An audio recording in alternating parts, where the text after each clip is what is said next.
শনিবার থেকে শুরু হওয়া ৯ মাসের নিষেধাজ্ঞার জন্য দেশের একমাত্র প্রবাল দ্বীপ সেন্ট মার্টিনে কোনো পর্যটক যেতে পারবেন না। পর্যটকবাহী জাহাজ চলাচলও এ সময় বন্ধ থাকবে। সরকারি বিধিনিষেধের অংশ হিসেবে এই সিদ্ধান্ত কার্যকর করেছে প্রশাসন। সেন্ট মার্টিনে পর্যটক যাতায়াতে নিষেধাজ্ঞা চলাকালে পরিবেশের কি উন্নতি হয়েছে এবং কি হবে ৮ কিলোমিটার আয়তনের এই দ্বীপে, এমন আলোচনা এখন সর্বত্র চলছে।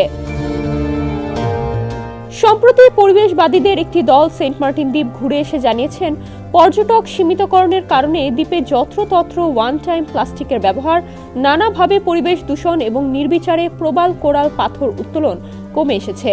10 সদস্যের পরিবেশবাদী এ দলের নেতৃত্বে ছিলেন ইউথ এনভায়রনমেন্ট সোসাইটির চেয়ারম্যান অ্যাডভোকেট মুজিবুল হক। জানা গেছে, পর্যটক যাতায়াত বন্ধ থাকার সময়ে সেন্ট মার্টিন দ্বীপ সুরক্ষায় মাসব্যাপী কর্মসূচি পালন করবে পরিবেশ অধিদপ্তর। এই কর্মসূচিতে দ্বীপটিকে কয়েক ভাগে বিভক্ত করে প্লাস্টিক বোতল সহ ময়লা আবর্জনা পরিষ্কারে অভিযান চালানো হবে। এর বাইরে পর্যটক নিষেধাজ্ঞার সময়ে বিশেষ প্রকল্পের মাধ্যমে বিশুদ্ধ খাবার পানি উৎপাদন ও সরবরাহের উদ্যোগ নেওয়া হবে। রয়েছে বর্জ্য থেকে বিদ্যুৎ উৎপাদনের পরিকল্পনাও। একই সময়ে জীববৈচিত্র্য রক্ষায় স্থানীয় লোকজনকে সচেতন করার পরিকল্পনাও রয়েছে প্রশাসনের। জেলা প্রশাসন সূত্রে জানা যায়, 31 জানুয়ারি পর্যন্ত গত 2 মাসে 1,20,000 পর্যটক সেন্ট মার্টিন ভ্রমণ করেছেন। আগে পর্যটকবাহী 12টিরও বেশি জাহাজ সেন্ট মার্টিন জেটি ঘাটে ভিড়লে শক্তিশালী পাখার ঘূর্ণিপাকে সমুদ্রতলের বালু নীল জলের স্বচ্ছ পানিতে মিশে ঘোলাটে আকার ধারণ করত। এসব ধুলাবালু পলিথিন সহ বর্জ্যে ক্ষতিগ্রস্ত হতো প্রবাল শৈবাল। সাধারণত জুন, জুলাই, অগস্ট এই 3 মাসে বঙ্গোপসাগর উত্তাল থাকায় পর্যটক ও সরকারি দপ্তরের কর্মকর্তারা সেন্ট মার্টিনে তেমন যান না।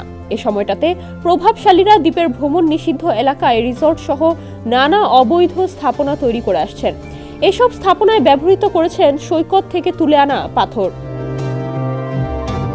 পরিবেশ কর্মীরা বলেছেন, এবার যাতে পর্যটক না থাকার সময়ে কেউ এ ধরনের স্থাপনা তৈরি করতে না পারেন সে বিষয়ে সতর্ক থাকতে হবে।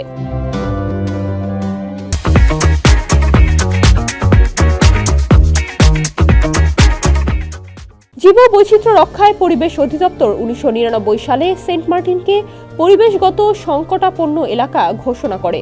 সর্বশেষ 2023 সালের 4 জানুয়ারি বন্যপ্রাণী আইন অনুযায়ী সেন্ট মার্টিন সংলগ্ন বঙ্গোপসাগরের 1743 বর্গ কিলোমিটার এলাকাকে সংরক্ষিত এলাকা হিসেবে ঘোষণা করা হয়।